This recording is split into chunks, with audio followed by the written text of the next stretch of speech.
महिला सुरक्षा के कितने भी दावे क्यों न कर लिए जाएं, कितनी भी पुलिस क्यों न बैठाई ली जाए, कितने भी सीसीटीवी कैमरे क्यों न लगा लिए जाएं, लेकिन जैसे ही सतर्कता हटती है दुर्घटना घट ही जाती है।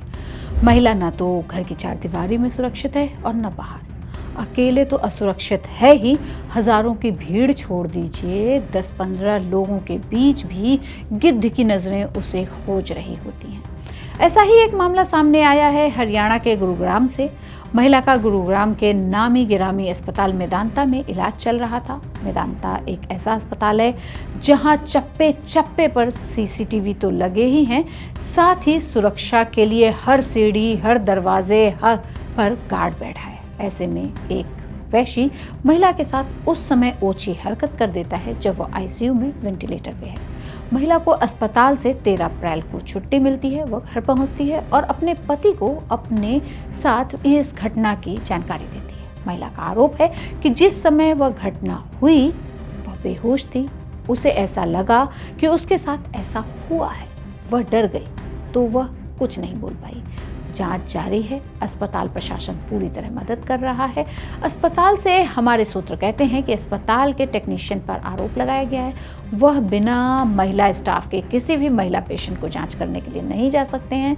हालांकि महिला ने भी अपनी शिकायत में लिखा है कि 2 नर्स इर्द गिर्द थीं, लेकिन वह चुप रहीं, उन्होंने कुछ नहीं कहा।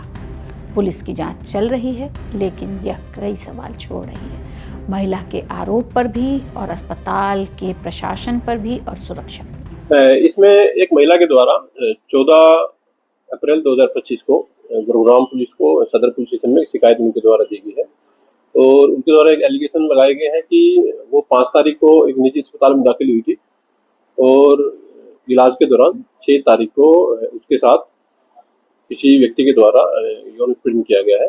कंप्लेनेंट के द्वारा बताया गया है कि वह वेंटिलेटर पर थी घटना के समय में और उस घटना के समय में वो बेहोशी की हालत में थी और उसके अलावा 2 जो स्टाफ नर्स थी वो उसके आसपास किसी काम को लेकर के आपस में बातचीत कर रही थी।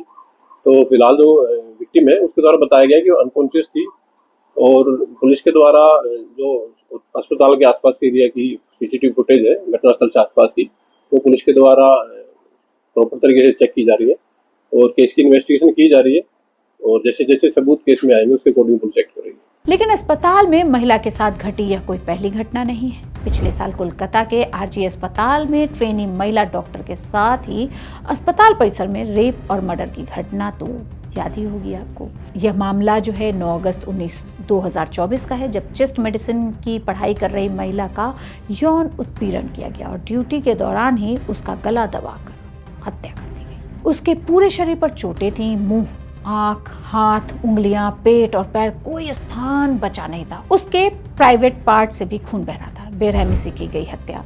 हालांकि हत्या तो बेरहमी से ही की जाती है। डॉक्टर के गर्दन की हड्डी तक टूटी हुई थी। इस हत्या का पूरे देश में विरोध प्रदर्शन किया गया। चलिए आगे बढ़ते हैं दिल्ली के शांति मुकुंद अस्पताल की तरफ। मुझे लगता है याद होगा आप लोगों को कि ये मामला, वो तारीख थी 6 सितंबर 2003। पूर्वी दिल्ली के इस अस्पताल में कोमा में पड़ी एक मरीज की देखभाल कर रही नर्स के साथ भूरा नाम के एक वार्ड बॉय ने बलात्कार किया था। जब नर्स ने विरोध किया तो उसने उसकी दाहिनी आंख फोड़ दी। बलात्कार करने के बाद वह उसे घसीटकर बाथरूम में ले गया, जहां वह रात भर बेहोश पड़ी रही और खून बहता रहा। शांति मुकुंद अस्पताल में उसका इलाज नहीं किया गया। उन्होंने उसे गुरु तेग बहादुर अस्पताल में रेफर कर दिया, जो बड़ा सरकारी अस्पताल है। वहां भी उसे 3 दिनों तक कोई इलाज नहीं मिला। कार्रवाई तब हुई जब खबरें मीडिया में आई। चलिए अब थोड़ा और आगे बढ़ते हैं।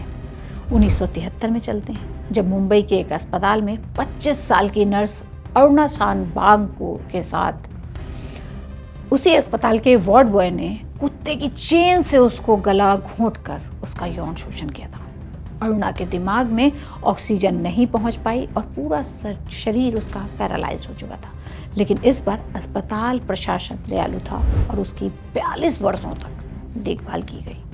ये महिला डॉक्टर हो, नर्स हो या फिर पेशेंट, कुछ नहीं बदलता हुआ दिख रहा है। शानबाग से लेकर आज तक 50 साल से अधिक बीत चुके हैं, लेकिन अगर कुछ नहीं बदला है वो है महिला की सुरक्षा। हालांकि मेदांता के मामले में जांच चल रही है, लेकिन सवाल उठ रहे हैं।